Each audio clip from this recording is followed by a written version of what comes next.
Hello and welcome to this ATW webinar on marketing, influencers, and blogging. What is right for your business? It's my great pleasure to be moderating this Africa Travel Week webinar today with Janine Avery, who's the owner of at 5-Star Stories.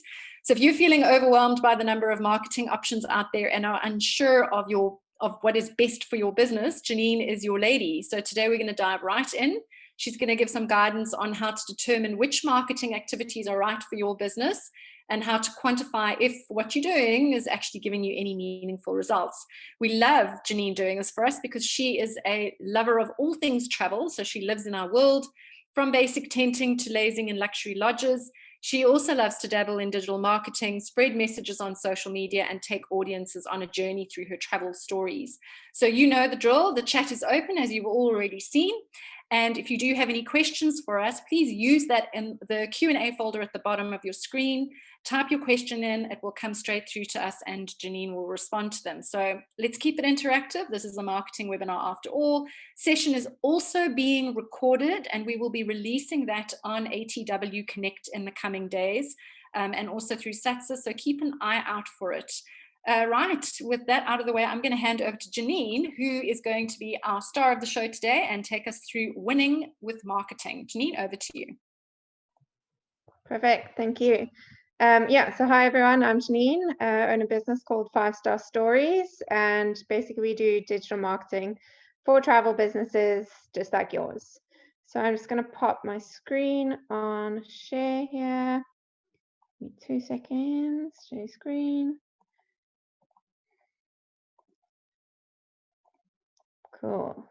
I trust everyone can see that. So as mentioned today, I'm going to be speaking on marketing, influencers, and blogging. What is worth it? Just looking at basically the various channels that are available to you and to quantify which ones are actually worth your time and your effort. So before I delve into all of that, just a little bit about me. So like I mentioned, I own a business called 5-Star Stories together with my husband. We offer digital marketing services to businesses in the travel and luxury trade. So businesses basically just like yours. I also work as a freelance travel writer and journalist. So as mentioned, fan of visiting everywhere and anything and writing about it for different magazines and websites all around the globe. I've worked in this space in travel marketing and media for 15 years now. So yeah, I'd like to think that I sort of know what I'm talking about. And like you, I'm a small business owner. It's just me and my husband running my business. So I understand that often, marketing is the last thing on your mind when it comes to running your business. You're trying to do the day-to-day and just get your business going, especially in these times. And then marketing often gets pushed further and further down the list. So I understand that those challenges and how they work.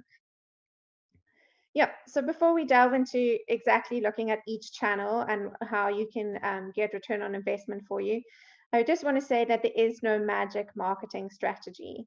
Often get asked by my clients and by people, so what is that one thing that I can do to make sure that I'm busy all the time or that my beds are always full? What is that one thing? There is no one thing, unfortunately. I like to put this as a gift shop theory. So the reason that your gift shop is at the entrance to your hotel, or that they place the gift shop at the entrance to theme parks or casinos, is so that people pass by it in and out. When they're coming in and out, they pass it by all the time. The first time you pass something by, you're like, oh, I don't need to go to the gift shop. The second time, you're like, oh, that thing, that looks kind of interesting. The third time, you're like, maybe I should go and have a look at that thing. Fourth time, you sort of check the price. Eventually, until you buy it.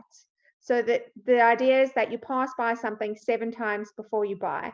And it's the same with marketing. You hit them on an inspiration phase when someone's maybe not really looking to travel, but they think, oh, that's a nice, pretty picture. Maybe one day I'll go there. Then when they more and more get to travel, and then eventually when they're actually booking, you are there, you're top of mind. They've seen you time and time again. So that's the thing about marketing. It's about hitting people on different stages of their booking journey so that they remember you, so that you're top of mind, so that you are there when they are ready to book or ready to buy. So again, before we delve into the different channels and to determine exactly which ones are right for your business, the main question you need to ask yourself is, who are you and what do you sell? So it may seem kind of obvious, but each travel business is different. Some are hotels, they sell bed nights. Some sell an experience where there's game drives or something else included. Some only sell an experience like a skydiving or bungee jumping. Some sell tours. What kind of tours? Are they family tours? Are they tours for over 60s? Are they day tours? Are they 7-day trips? Who are you and what exactly do you sell? Only when you start to ask yourself these questions can you actually answer them with, where do you want to be selling what you have to offer. So now you know, who are you, what do you sell? The next question to ask yourself is, who is your audience? So I often ask my clients this: who are you trying to speak to? Who are you trying to sell your product to? Who do you want to book your business? And I always, or not always, but I often get the response, oh, everyone can book with me. But that's not the case. What about if you sell adventure tours? What about if someone's over 70 or in a wheelchair? Can they book with you? What about somebody that's traveling with a baby? Can they book with you? You know, who is your audience? Who are those people that are going to buy your business? And where do they hang out? You know, if they are in the older generation, or even then they might not be on Instagram. If they're in the younger generation, then they might not be on Facebook. Where do they hang out? Not only online, but also in person. Now it's a bit different. Everyone hangs out in their home, but where do they hang out? Do they go to the shops? Do they go to the mall? Do they watch movies? Do they hang out at outdoors? Where do they hang out? How old are they? What are their other interests? What are they doing when they're not traveling? Are they sailing? Are they running? Are they cycling? What are they doing when they're not traveling? And what else do they spend their money on? Do they like to shop? Do they buy lots of products? Or are they rather spending their money on their family or on education? What else do they spend their money on? And how often do they travel? Are your travelers the kind of people that are saving up for 2 years for that one big bucket list trip? Or are your travelers the kind of people that are maybe going, oh, I'm not doing anything this weekend, I think I'll book a quick accommodation away?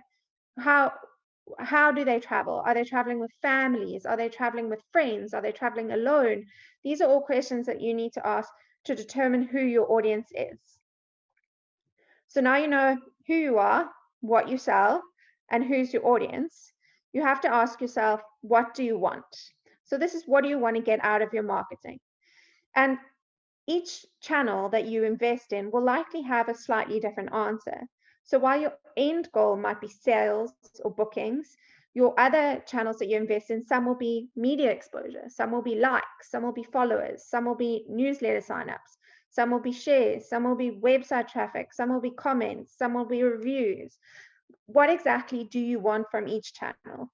And it's only when you start to ask those questions that you can determine if a channel is really working for you.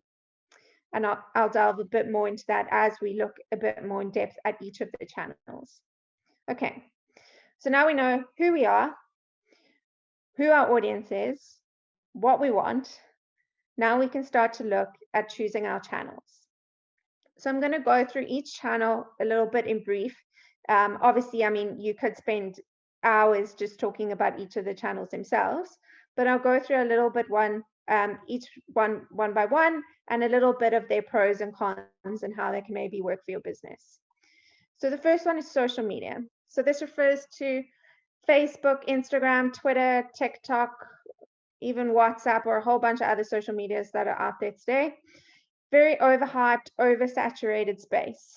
It used to be such that you could get into social media, build a strong social media following quite quickly, quite easily. Nowadays, very difficult game to play in. You have to spend money. It's not just now that it's all offered for free. And a lot of people focus very heavily on this channel, investing a lot of time into this channel and not seeing a lot of reward. And that's because a lot of people tackle social media the wrong way. Social media is not about getting bookings. Social media is about inspiration. It's about allowing people to discover your business, to learn about it for the first time, to get inspired about a destination. One place that does social media really well, and they started off like in the beginning of their Facebook boom, was Australian tourism. And what they did, and now it seems obvious because now it's what everyone does, is they just shared images. They just said great images of Australia. They weren't trying to sell anything. They weren't trying to get people to book anything. They were just sharing great images. And that's exactly what social media is great for. It's very image and video heavy, but it's a great place to get people just learning about your brand and out there and interested for the first time. What is different about your place? What images can you share that really showcase what you have to offer? Be that a trip, be that your hotel, or be that your destination if you're a destination marketing company. You know, it's just about inspiring people. This is that first step, that first past the gift shop. That's where social media has to play. The great thing also about social media is that it's instant. People can ask you a question or a comment, they get an instant reply, or they can ask for a recommendation from their friends, look at reviews, and it's instant. There's a bit of a banter, a bit of a back and forth. So that's a good thing about social media. So I think where a lot of people go wrong with social media is they expect it to work for them on the booking front, on the direct booking front. And yes, while you can do certain things with social media ads, that's really not the point of this channel. So if you're looking at return on investment on social media, you want to look at how many new people discovered my brand? How many new people did I get aware of my business?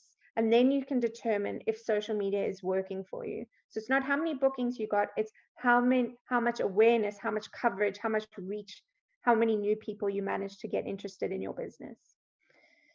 So that brings us to our next point, which is influencers and collaboration. So I've put this as a bit of a separate channel because it's often something that comes up, I think, especially in the travel space. A lot of influencers asking for stuff, a lot of influencers out there to work with, and a lot of people going, is this really worth it? So the great thing about working with influencers and different collaborators, and it's not only Instagram, this refers to blogs or magazines or Facebook influencers or whatever it is.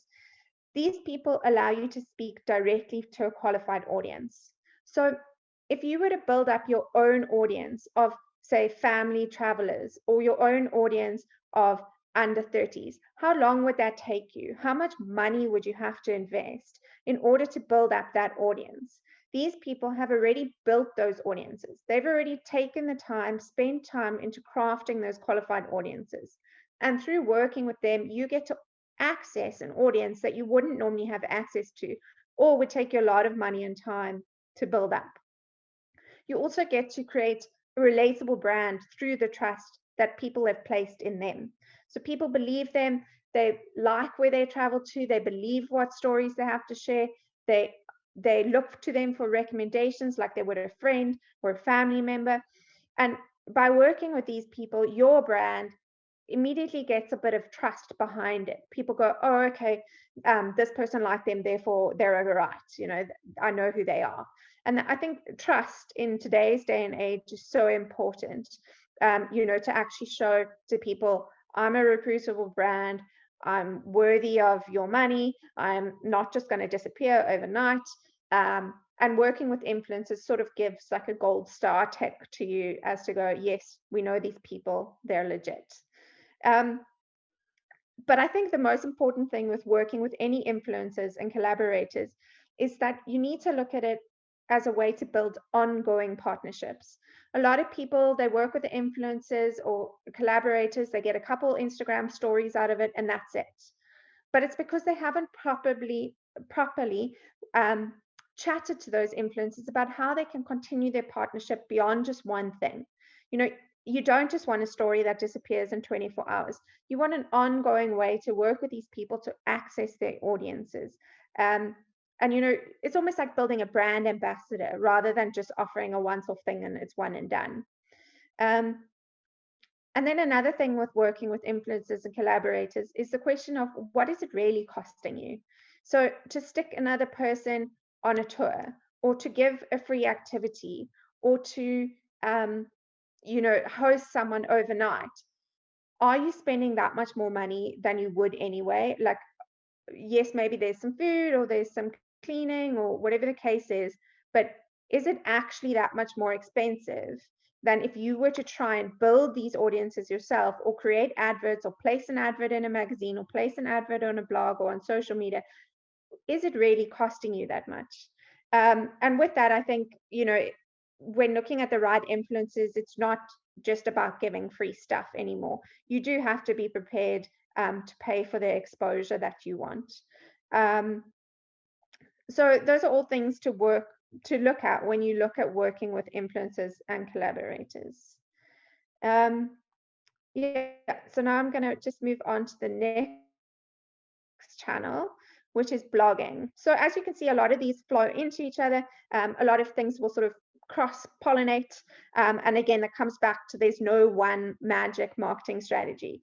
Unfortunately, it is about being everywhere, doing everywhere. You just have to look at which ones deserve the most of your time and the most of your attention and the most of your money.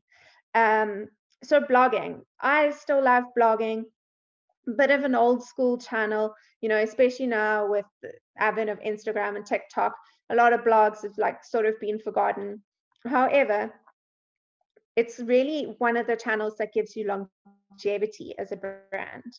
So while Instagram or TikTok are great, they're here today, they're gone tomorrow, or they're gone in an hour, or whatever the case is. Whereas blogs stick around for ages. If you do a Google search today on like the top 10 things to do in Now, or whatever the case is, I guarantee you a little bit of a scroll down and you'll come across a blog that might have been written 2, 3, 4 years ago.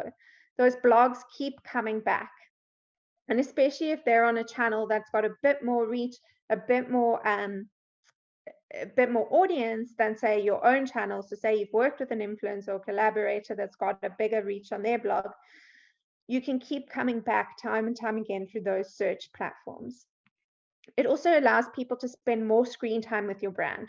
So while social media is great for that inspiration, that quick, oh, that's a great picture, I wish I could be there, blogging, people are now a little bit more interested. They're more likely to spend a bit more time reading about your brand, reading about what you have to offer and what sets you apart. So this is the start where you start to stick more and more in your audience's mind. It also is a great way to draw website traffic to your own site. So whether you, obviously, if your blog is hosted on your own site, then you're drawing traffic to your own site. But even if you get into blogs on other people's sites, so if you get into like list articles, where it's those top 10 type things on other people's sites, or you've done something with an influencer and they've written a review on their site, they will create links, which obviously will draw people to your site. So it's a great way to build website traffic. And this is slow but steady website traffic. So like I said, the longevity of those blogs, people are trickling into your website all the time. It's not just a once-off big spike from social media. It's people coming to your website, trickle, and start to build that bread and butter rather than just the viral spikes that happen. Blogging also allows you to be seen as an expert. So once something's in print, even though print's digital, once something's written down and it's there in black and white, people start to again trust it a little bit more. So there's a blog, there's an article on your business, there's a review on your business. People start to trust that a little bit more than they would just a single social media post. So this is sort of the next stage in the booking journey. Again, we're not quite yet on the convert, but we're a little bit further than the inspirational. We're now on the, okay, I think I'm ready to book. What more do I need to know about this business? So that's blogging.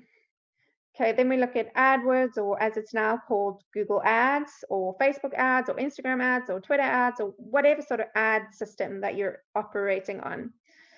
This stands a little bit apart to the rest of your channels, and that I know a lot of people that they forget the rest of the marketing and they just go with ads. And that's a great result for some people. The great thing about these ad channels is that they offer hard, fast, direct results.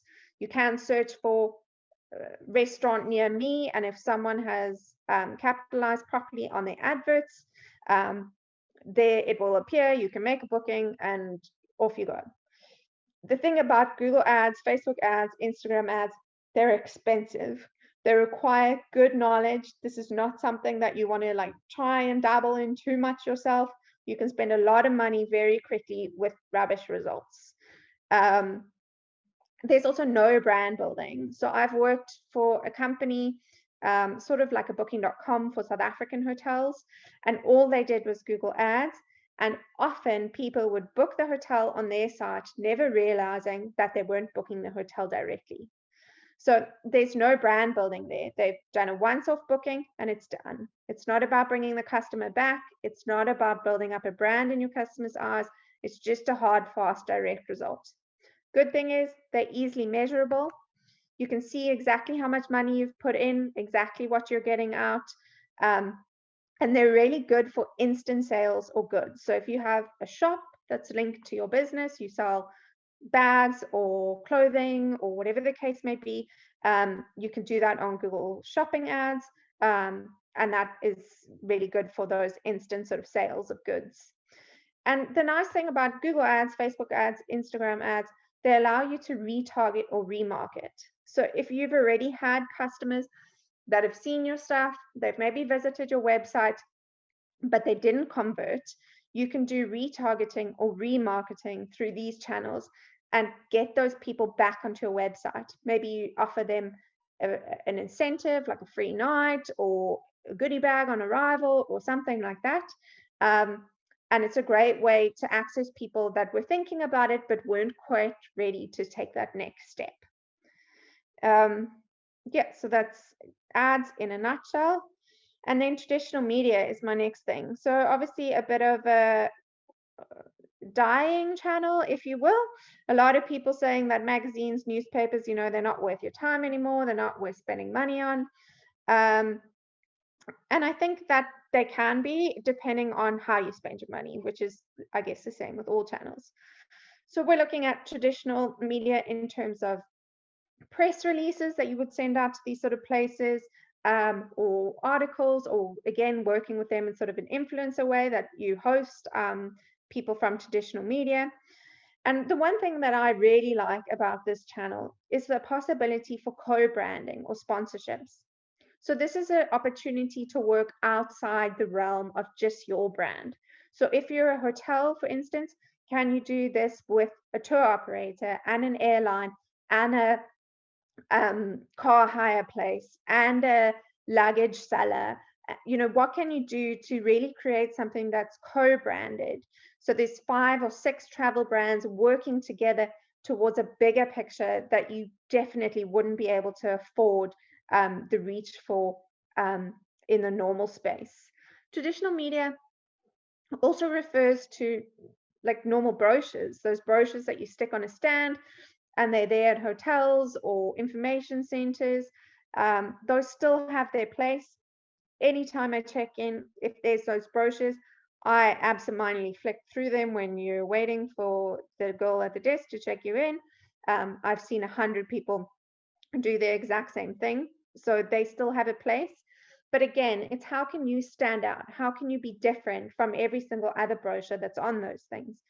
If you have a restaurant, can you attach get a free drink when you come in, when you present this brochure? Or if you have an activity, can you present a 10% offer on that brochure? What can you do that really gets your brochure noticed amongst the 100 others? And then can you look at innovative ways to do traditional media? So instead of a printed brochure, can you talk to hotels in your area about doing a digital brochure on their TVs? So whenever someone walks into a hotel, there's your digital brochure comes up on their TV screen. Can you do that instead of a normal printed brochure? So there's different ways that you can look into traditional media and how it works for your business. And then this is the most important one, is your own channels. So your own channels are where I personally think you should be spending the most of your money. And I think this is often where people let themselves down. So people will go and they'll spend a lot of money on Facebook ads or Google ads, and they'll go, oh, we got so many clicks, we got so many people through to the website and not one booking. So, but then they never look at their own channels and go, how easy is it for people to find the booking button? How easy is it for people to navigate your business? How easy is it for them to find the rates or to find what they're looking for or to convert what they saw on that social media ad or that Google ad into actual bookings? You know, how do those two things translate? So your own channels is where you want to be spending the most of your money. It's the last step of the journey. This is really where people are converting. They're making the bookings and they're ready to book. They're on your website and now you don't want to lose them. Of course, you want to make sure that your website, your SEO is all up to scratch and that you're going to show in Google searches, that your images are named correctly, that you have the right keywords in place, the meta tags, meta descriptions, all of that stuff. And your own channels are also your own newsletters, your own blogs. So your newsletters are a great way to talk to your customers, existing customers, as well as potential new customers that have signed up, and a great way to keep connected with those people. And your own channels is also where you can offer incentives. You know, what do people get if they book with you rather than booking with booking.com or with Airbnb? You know, what can they get that's different if they actually make the booking with you? Because let's face it, you are saving money if people book direct. And then your own channels, and I think this is also a very important step, includes your existing customers. So I think where a lot of travel businesses and any businesses fall down is that we spend so much time and effort in trying to get new customers that we forget about those customers that have already shown interest in our business or have already booked with us. So we spend 70% of our energy trying to get new customers, and 30% on those people that already showed interest, whereas it should be the other way around. You already have a base of people that have visited your property or shown interest in your tours or gone on a tour or anything like that. What are you doing to get them back? What are you giving them as an incentive to return to you time and time again, other than just that you offer a great product?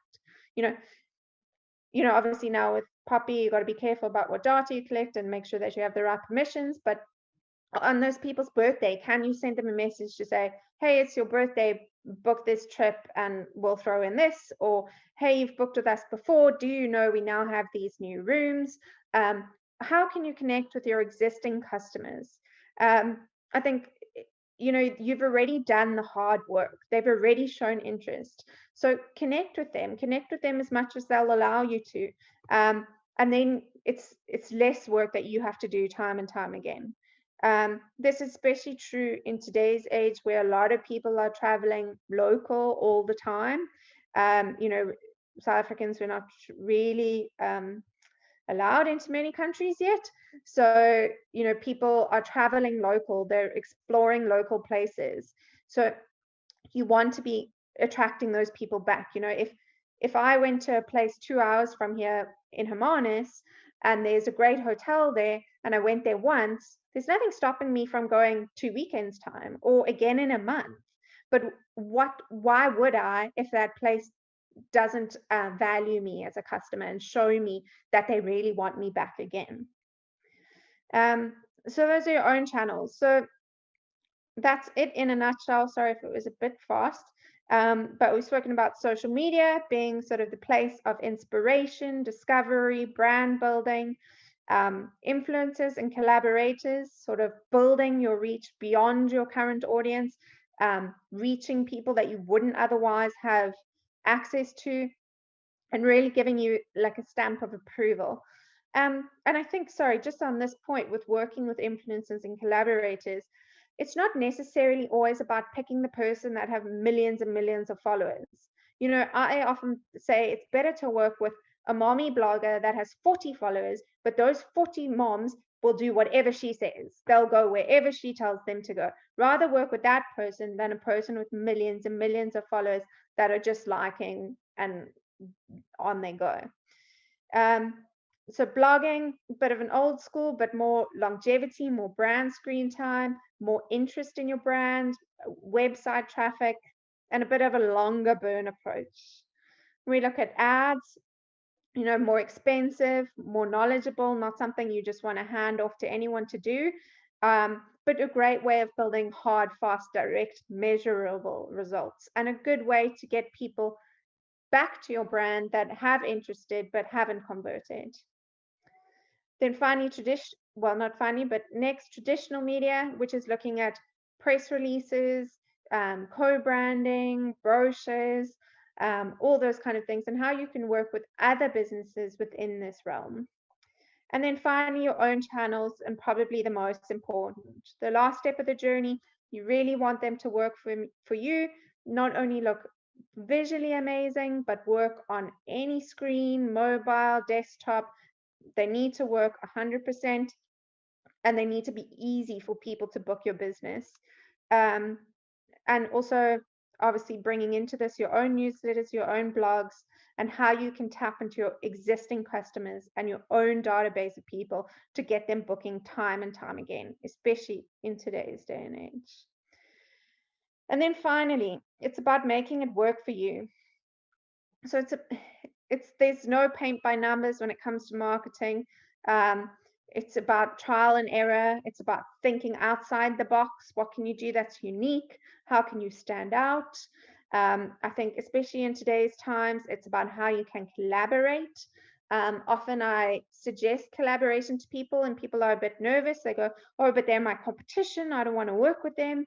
But that's not necessarily the case. If someone's traveling up the garden route and they go to Knysna, they might also go to Plet for a few days. They might also go to Mossel Bay for a few days, and they might do lots of activities in that time. So how can you collaborate? How can you work with different establishments? How can you work with different tour operators? How can you work with different activities? So that when people are traveling, there's other travel businesses also recommending you or passing your stuff along. It's about being proactive. Marketing is not about, oh, I put this out there and now I'm going to wait for those people to come to me. You need to be proactive, checking comments all the time, responding to people fast. It's all hours, unfortunately. And again, it's not really something that you should be, or just leaving to like someone to forget about at the end of the day when they have 5 minutes spare. Unfortunately, it's not going to really work that way.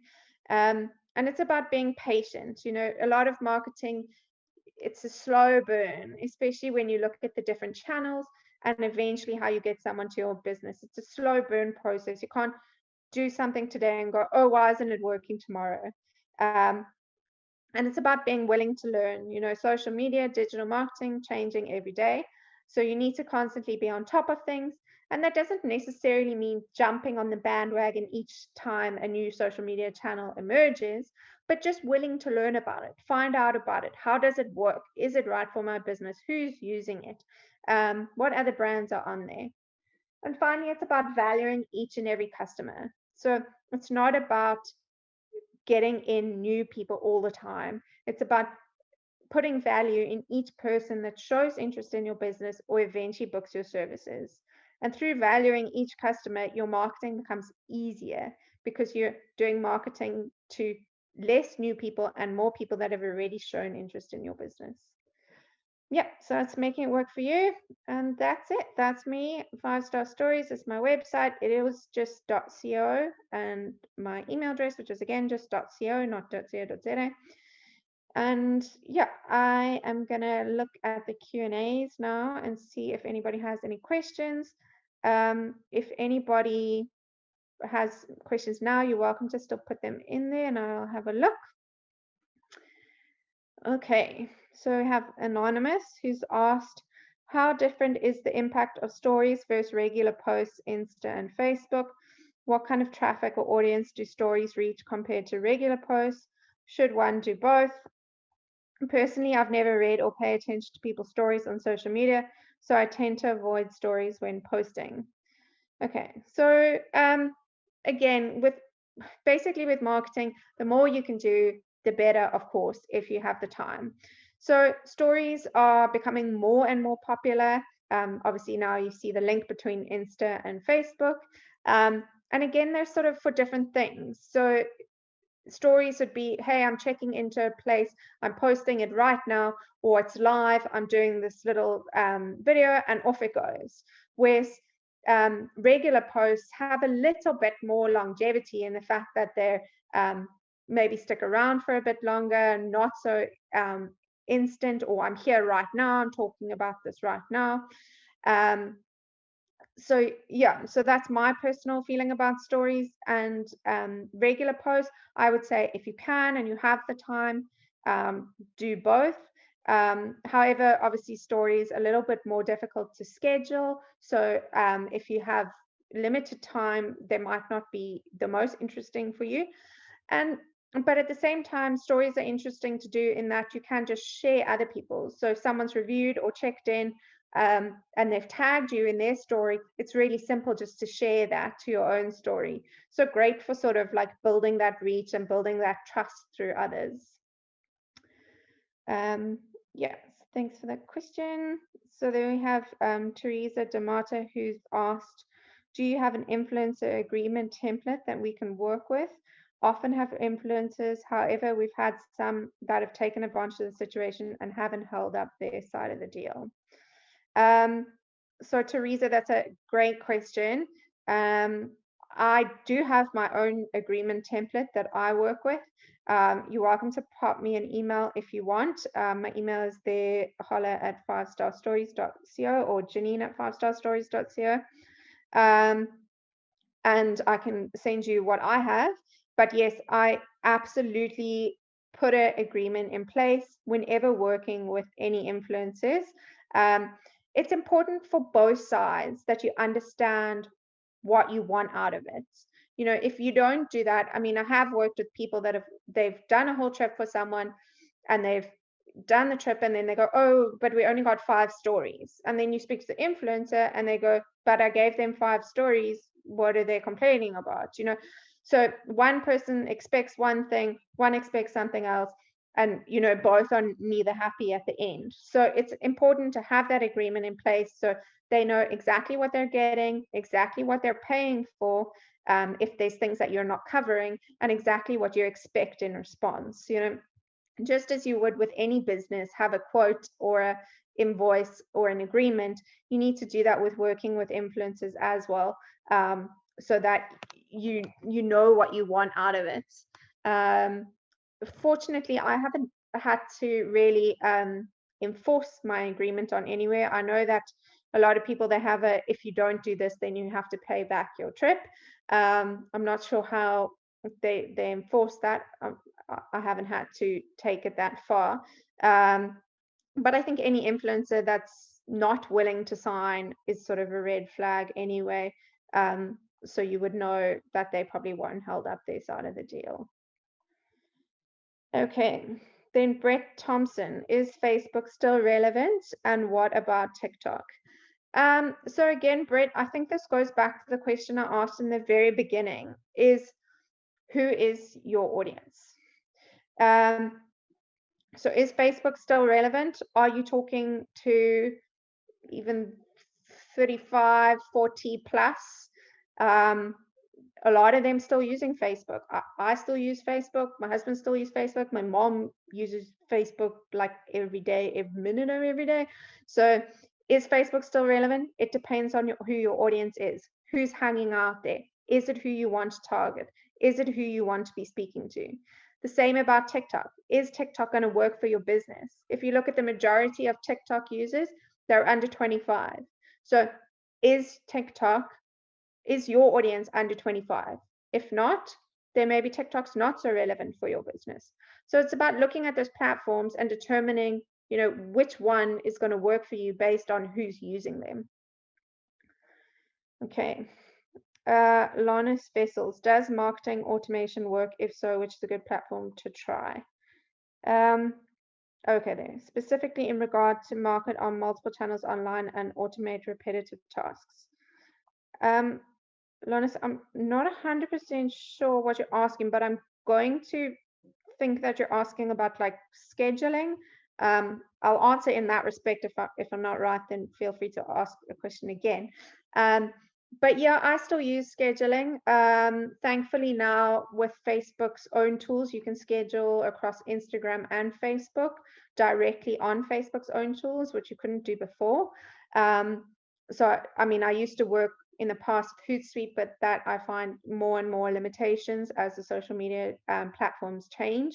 So now I just do everything directly on Facebook and schedule to Instagram on there too. The reason I use it a lot is because, like I said, I'm a small business owner, which I think a lot of you are, and I don't have time to spend an hour every day doing this stuff live every day. So there is times when I need to pre-schedule the week, or like many of you, maybe you're traveling and you know you're not going to have signal for the next 2-3 weeks, so you need to automate some stuff. So yes, you absolutely can do that. It does work. Obviously, the more stuff that you can do live or interact on the field, then, you know, the more that's going to work better with your audience. But you can, you know, cheat it a little and say, oh, we saw this beautiful vista today or whatever, and you know that that's where you are today, but maybe the picture was taken 3 months ago or whatever the case is. So there is a way to like cheat automation but still make it feel real. And I see you said you'll send me an email, so maybe I didn't answer that question quite how you meant, but yeah, hopefully something out of that. Okay, then an anonymous attendee, if you're new to blogging, is there anything in particular to take into account?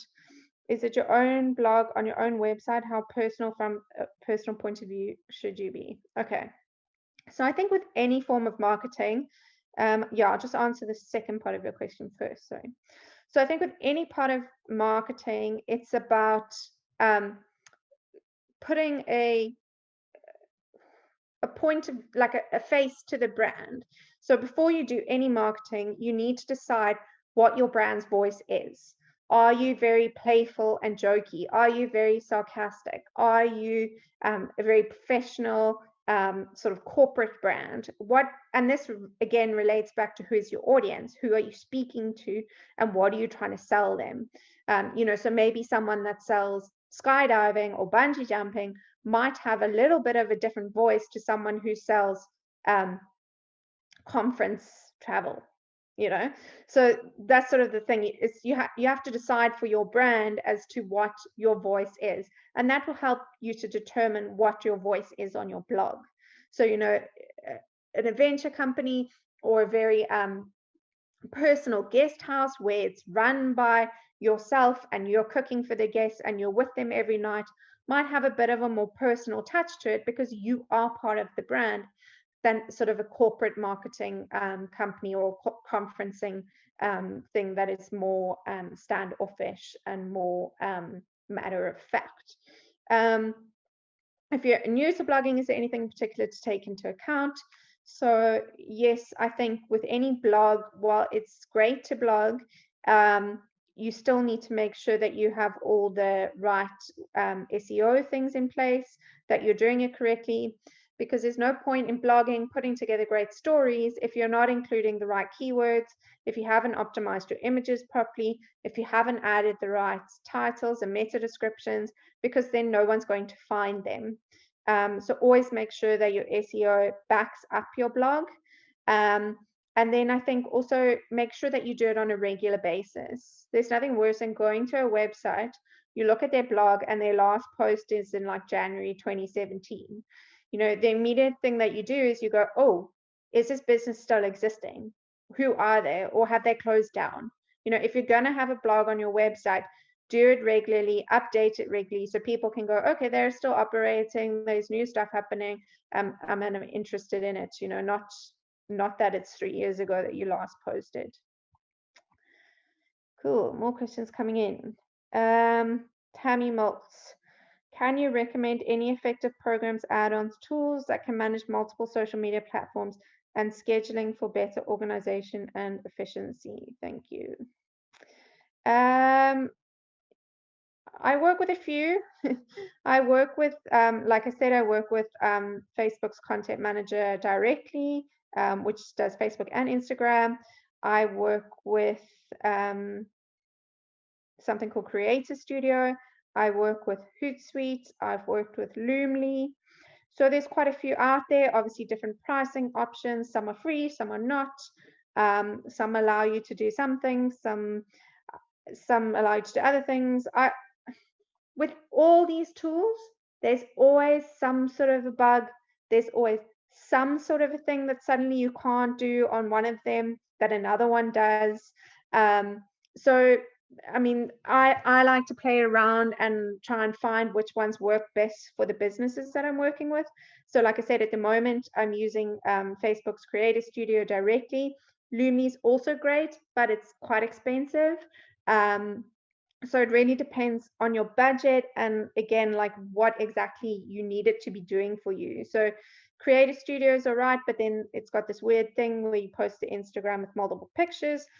Hootsuite's there, but then you can't post multiple pictures to Instagram. So each one of them has like little tricks and things that sometimes you'll encounter and you go, oh, I don't quite like that. So I think it's just about trying them. Just try them out, take a free account, take a trial version, try it and see which one is going to work for what you want it to do. Okay, so Busi Shabalala, I hope I said that right. I find that boosting my posts all the time affects my organic market. I'm struggling to reach them if I don't boost on both Instagram and Facebook. Do you think I should stop boosting for a while and see how my posts perform? I don't think that boosting should be affecting your organic posts so much. But what I do sometimes find with boosting is that a lot of people don't refine the audience enough. So if you don't refine the audience enough, you get a lot of rubbish reach, basically. So you're reaching people that are not necessarily interested in your brand, and you might have great stats and it might look great, but those are not really like qualified audience. So I would look at who you're trying to target and if that's the right audience for you, and sort of look at the comments that you're getting and look at the people that are liking and sharing, go into their profiles a bit and actually do some research on whether those are working for you. You might be better doing off an actual structured ad on Facebook or Instagram, or you might be better off like working with an influencer and spending a bit of money boosting through their channels or advertising through their channels or doing some sort of collaboration. So yeah, I think, I'm not sure why it would be affecting your organic reach, but maybe it's just that you're not reaching the right people. So the right people that are then interested in your business are not returning when you're doing organic posts because it weren't necessarily the right audience for you. Yeah. Okay, then we have Brad Mitchell, who says, as a fellow digital marketer in the travel industry, do you think that platforms should be used in isolation and operated individually, sending messages and campaigns per channel? Or do you think an integrated strategy where they all work in sync is better? Okay, I like my channels to work in sync, but that doesn't necessarily mean posting the exact same thing on every channel. So like I said, who's your audience? Where do they hang out? Your Instagram audience is going to be a little bit different to your Facebook audience, a little bit different to your Twitter audience, a little bit different to your blog. So you can take the same content, the same sort of campaign, the same messaging, but tweak it slightly for those different channels. So not necessarily just copy pasting all across the board from one place to another. How can you tweak it so that it works for whoever's hanging out on those different platforms? So you have consistency in your messaging, but are actually reaching the right audience. And then anonymous attendee, in your opinion, what would the single most important marketing tool be? I think it depends on what your business is and what you're trying to sell and who you are, but probably your own website. If that's where you're trying to finally convert people, get them to make a booking, get them to book your tour or your activity or your hotel or contact you, that's the end goal. That's where people are going to eventually do that. So if you're going to spend money on just one thing, spend it on your website. Yeah, I think that's all the questions. I don't know if there was any that I missed in the chat. I